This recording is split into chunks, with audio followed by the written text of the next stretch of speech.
3 days before my heart attack, I was making breakfast. Scrambled eggs, same as every morning. And I noticed something strange. The coffee tasted metallic, like I was drinking out of a tin can. I almost mentioned it to my wife, Barbara, but I didn't. I just poured the cup out and made another. That was day 1. Day 2, I was walking to the mailbox, about 50 yards from my front door, and halfway there my left jaw started to ache. Not sharp, more like a dull, tight feeling, like I'd been clenching my teeth in my sleep. I rubbed it, shook my head, grabbed the mail, and went inside. Day 3. I was sitting in my armchair watching the news, and I felt this heaviness in my chest. Not pain. I want to be very clear about that because this is where people get it wrong.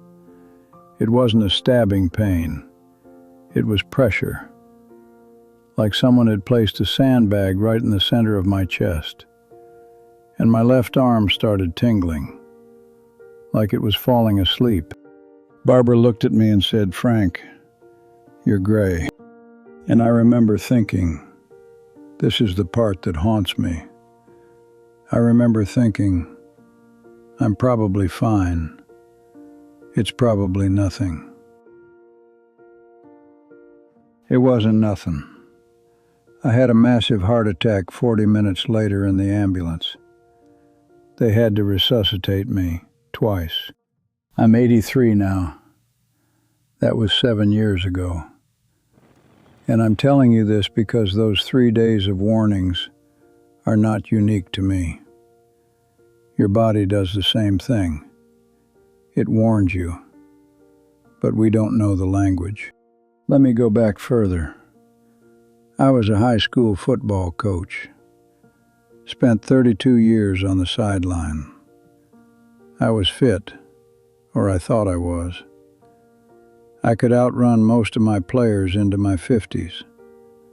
I ate steak 3 times a week, big portions. I thought protein was all that mattered. My father died of a heart attack at 61. My grandfather at 59. And here's the thing that makes me furious with myself. I knew this. I knew my family history. And I still told myself, that won't be me. I'm active. Activity doesn't outrun genetics. It helps, but it doesn't erase what's in your blood.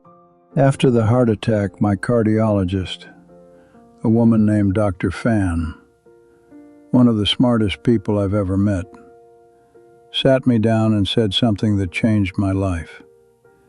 She said, "Frank, your heart didn't betray you. You ignored it." She explained that most major cardiac events don't come out of nowhere. There are signals, sometimes weeks before, sometimes days.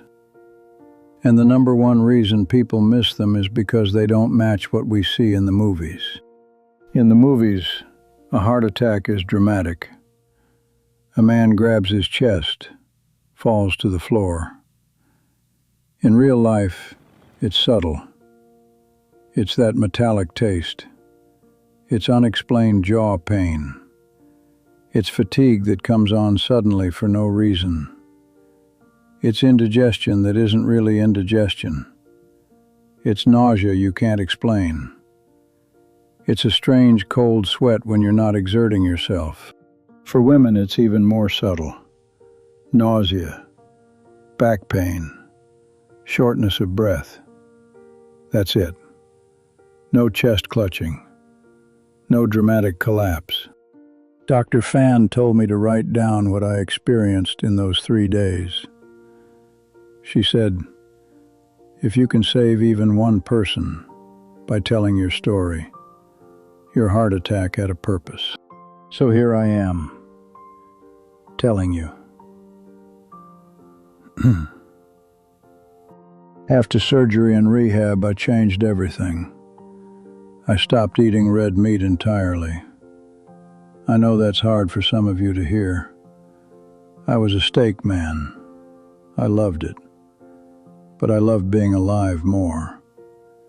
I started eating fish, salmon specifically, 3 times a week. I added oats every morning. I walk 4 miles a day now instead of running, slow and steady. My resting heart rate went from 88 to 62 in 2 years. But the biggest change was listening.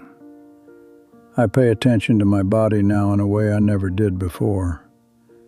Every strange ache, every unusual sensation. I don't panic, but I notice, and I act. Your body is the most sophisticated warning system ever created. It doesn't want to fail. It's trying to keep you alive. But you have to listen. I'm 83. I've had 7 extra years that I almost didn't get. 7 Christmases. 7 springs in my garden. I watched my granddaughter graduate. I held my first great-grandchild. 40 minutes. That's how close I came to missing all of it. Because I thought metallic coffee was just a bad pot. If something feels off, it probably is. Don't wait for the pain. Don't wait for the dramatic moment. By then you might be in the back of an ambulance with a paramedic counting to 3. Listen to the whisper. Please.